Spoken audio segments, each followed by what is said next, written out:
Senhores, muito boa tarde. Em continuidade às nossas palestras semanais, sempre abordando o tema voltado às licitações, hoje nós vamos falar sobre o SICAF. Meu nome é sou consultor jurídico aqui da ECC, consultor e assessor jurídico no tema de licitações. Nós vamos falar então sobre o SICAF.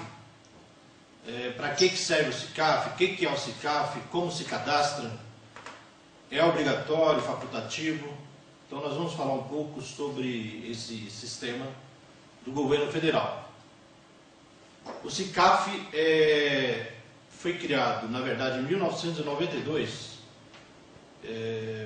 no momento em que o país vislumbrava uma maior eficiência na gestão pública.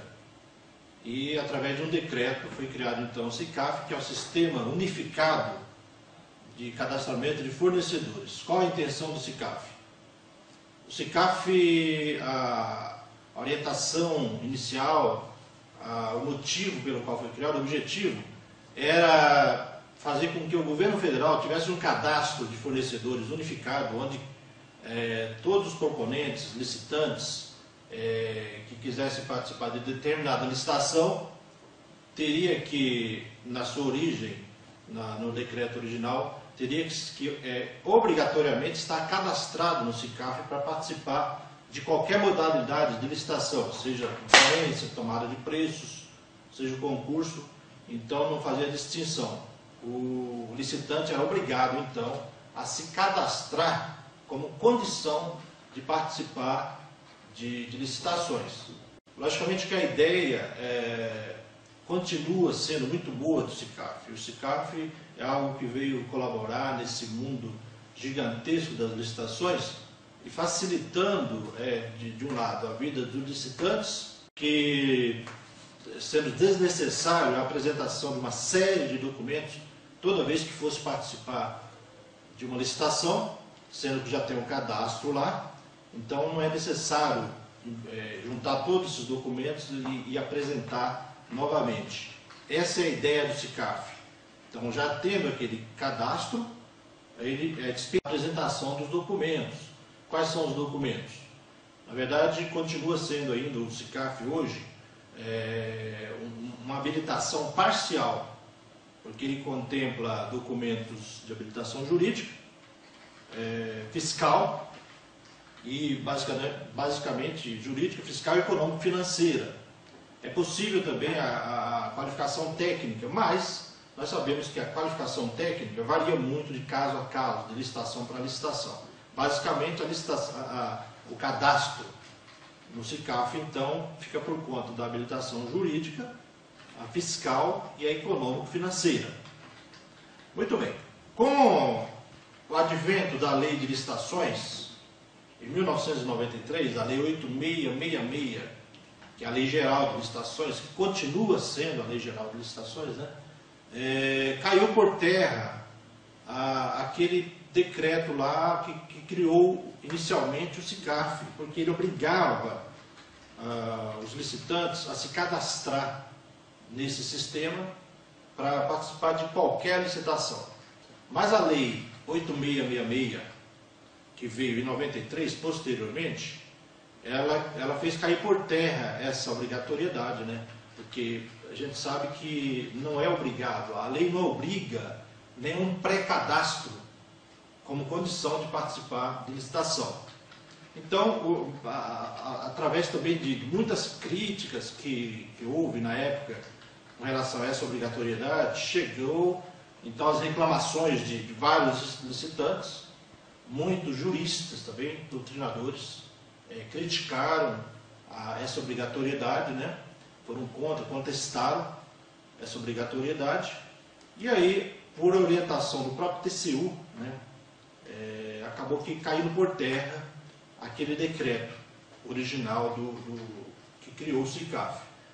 Mas o governo passava por essa grande já transformação, vislumbrando uma melhor gestão da coisa pública, no momento em que se discutia a reforma do aparelho do Estado, no governo Fernando Henrique, houve um plano diretor, o ex-ministro Carlos Bressi Pereira, que criou então, com a sua equipe, né, um estudo sobre a reforma do aparelho do Estado. E naquele momento, através de uma instrução normativa, número 5, do extinto Ministério da Administração, o MARI, recriou o SICAF, porque percebeu-se que era algo que vinha para auxiliar realmente tanto a administração pública, com esse cadastro unificado dos fornecedores, de todos os órgãos federais, quanto os próprios licitantes. Facilita muito para os licitantes também ter ali um cadastro unificado, onde ele não precisa se preocupar em ficar juntando documentos toda vez que vai participar de determinada licitação. Então, como a lei, a própria lei 8666, que é a lei geral, não previa esse pré-cadastramento, com exceção de uma única modalidade, que é a tomada de preços. A gente sabe que a tomada de preços tem essa característica de exigir um pré-cadastramento de quem se pretende participar daquela licitação. Então é uma modalidade que é dirigida somente aos cadastrados. E quem não for cadastrado tem que se cadastrar até o 3º dia útil, antes da realização da licitação, na modalidade de tomada de preço. Com exceção dessa modalidade, nenhuma outra exige um pré-cadastramento. Muito bem. Como a própria lei, então, 8666, não trazia essa previsão e houve muitas críticas com relação à obrigatoriedade, por vários acordos do TCU, Tribunal de Contas da União, foram exarados no sentido de que a administração devia se abster de exigir nos editais a obrigatoriedade de cadastro no SICAF, mas sim facultativamente. Poderia ser exigido facultativamente ou como opção. Então, a orientação do TCU é que a administração, se quiser exigir o SICAF, ele faz no edital a exigência, mas como opção, o licitante que não for cadastrado pode apresentar os documentos ali de habilitação. Então, quem já for cadastrado no SICAF, é claro, participa sem apresentação dos documentos de habilitação, salvo aqueles que estão vencidos lá no cadastro. E os que não são, que não são cadastrados, aliás, no SICAF, então eles vão participar também com a apresentação de todos os documentos no envelope devido. Essa é a orientação do TCU até nos dias de hoje. Então não se pode exigir no edital, para a participação de qualquer licitação, que o licitante seja então cadastrado no SICAF. Porém, surgiu em 2005 o decreto, que é o atual decreto do pregão eletrônico, que é o 5.450/2005. Surgiu em 2005. Então, o decreto que traz todas as regras de participação no pregão eletrônico. Dessa forma, sendo o pregão realizado online, não há como proceder à licitação sem que haja um cadastro unificado, um cadastro online, onde o pregoeiro, ao final do pregão, não possa ter acesso a esse cadastro. Então, é impossível realizar um pregão eletrônico, seja em nível federal ou estadual, qualquer órgão municipal, se o órgão que está licitando não tiver adesão a um sistema onde se possa conferir a habilitação dos licitantes. O SICAF, então, no pregão eletrônico, para os órgãos que são integrantes do chamado SISG, que é o Sistema de Serviços Gerais do Governo Federal, eles são obrigados, todos os órgãos federais que integram o sistema do SISG, obrigatoriamente têm que ter adesão ao SICAF. Então, qualquer pregão eletrônico que você for participar, que seja do governo federal, você vai ver que o edital necessariamente vai ter uma norma, uma cláusula dizendo que você tem que se cadastrar no SICAF. Porque ao final do pregão, o pregoeiro vai se valer desse cadastro através do seu CNPJ, vai fazer a consulta ao SICAF para ver sua situação de habilitação parcial. Muito bem, então com o advento do pregão eletrônico, que é uma modalidade hoje corriqueira, né?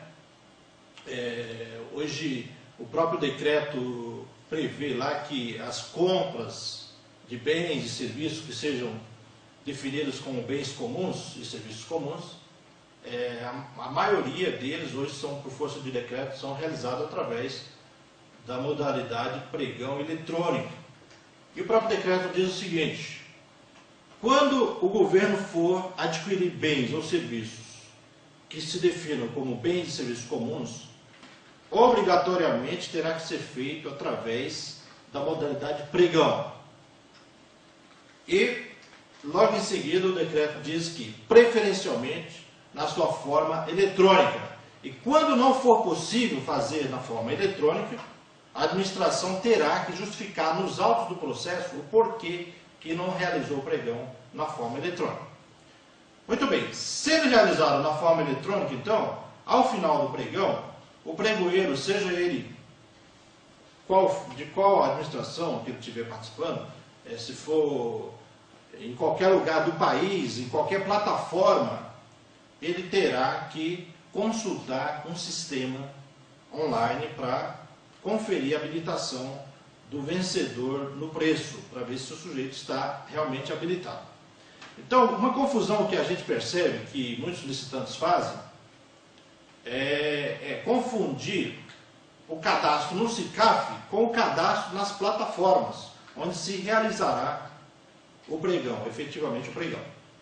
Eu vou passar aqui, então, fazer aqui na lousa, para um melhor entendimento, como é que funciona a consulta online, então, do pregoeiro ao final do pregão. Então, nós temos o SICAF.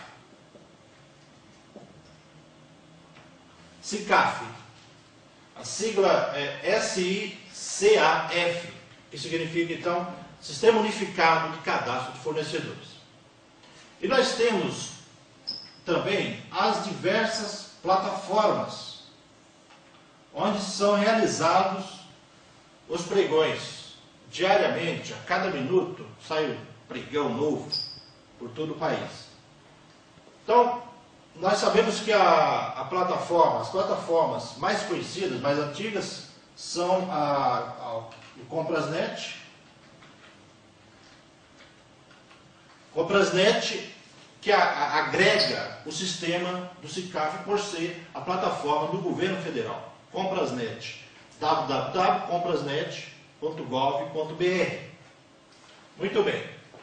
Se o pregoeiro estiver fazendo o pregão através da plataforma Comprasnet, ao final do pregão, ele vai verificar qual a empresa que cotou pelo menor preço, mas não é suficiente para declarar o licitante vencedor. Ele terá que analisar a documentação.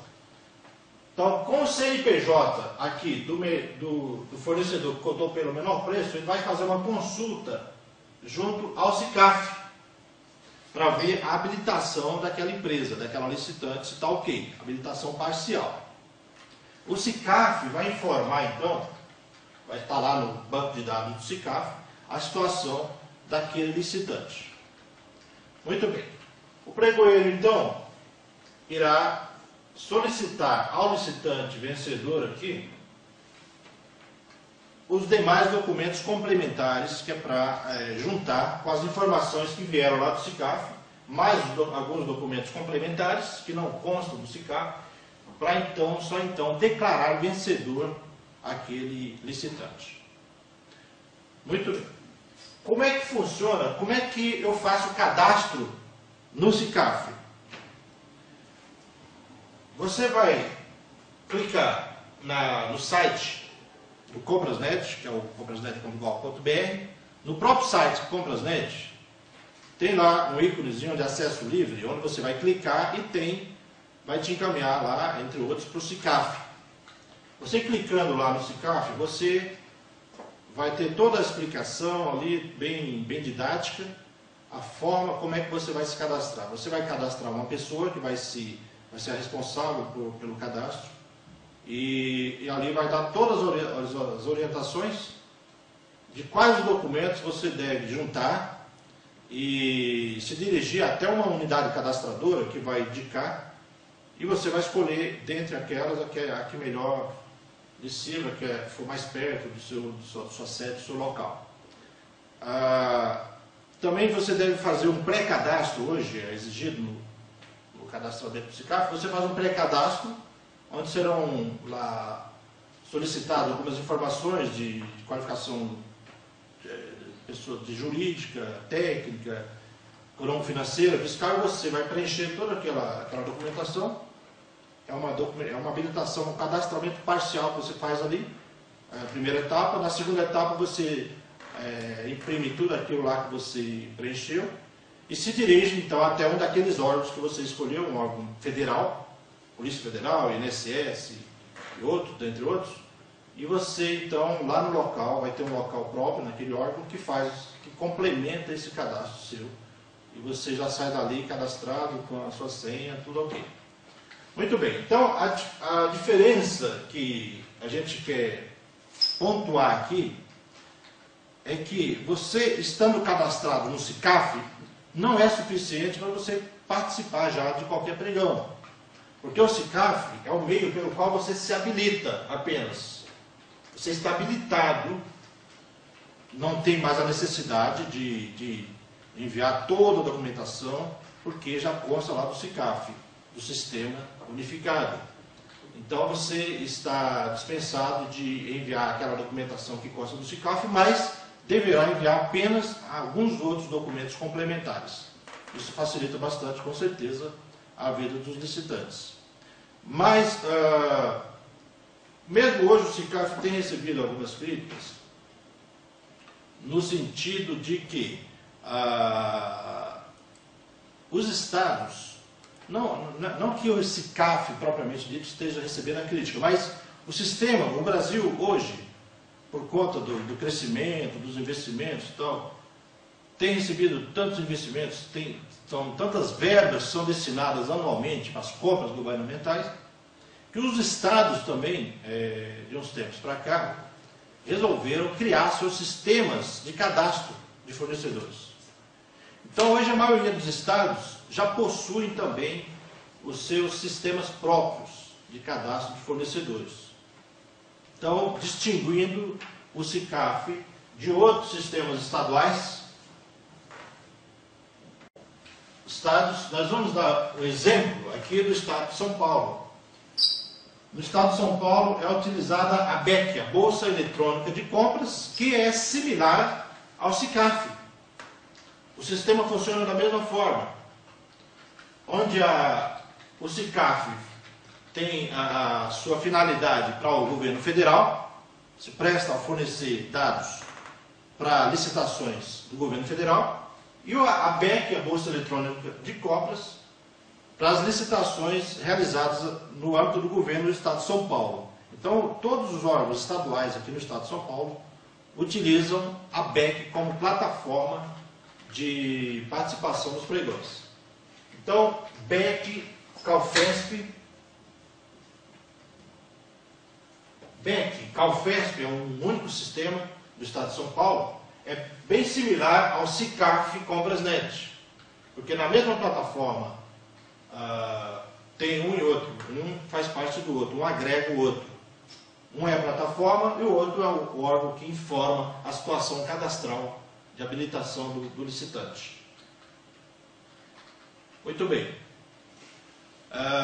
Eu creio que nós abordamos alguns temas, tiramos algumas dúvidas de porquê do SICAF, o que é o SICAF, se é obrigado ou não, relembrando que hoje continua sendo facultativa a utilização do SICAF para as modalidades não eletrônicas, não online, que é a concorrência, a tomada de preço, convite, qualquer modalidade que não seja o pregão eletrônico, a administração pode e é aconselhável que faça a exigência do SICAF, mas com a opção ou, se então o sujeito, se a empresa, o licitante, não for cadastrado no SICAF, ele tem a opção de apresentar todos os documentos que são exigidos para habilitação.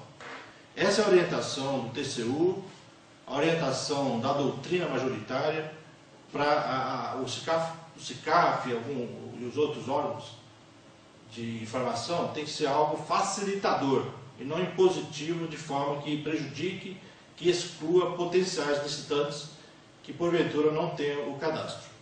Então, ele é facultativo e desde que coloque a opção ou SICAF ou a apresentação de todos os documentos. E no Rio de Janeiro? No Rio de Janeiro, nós temos um sistema parecido com a BEC, que é o SIGA. Lá no Rio de Janeiro é o sistema SIGA, que funciona da mesma forma da BEC. É uma plataforma estadual e tem seu sistema próprio também, que é similar ao SICAF.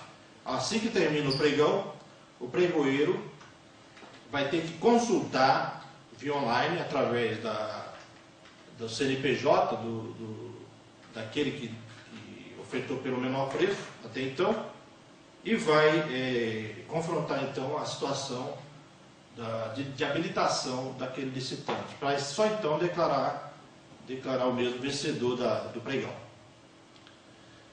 Muito bem, pessoal, eu creio que se ficou alguma dúvida, vocês podem enviar online, a gente vai responder todas as dúvidas na medida do possível.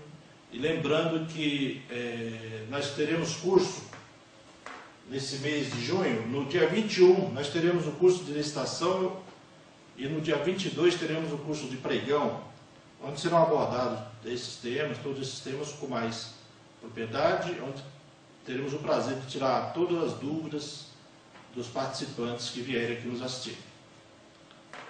Foi um prazer estar com vocês e espero tê-los na próxima oportunidade nas nossas palestras semanais, sempre às terças-feiras.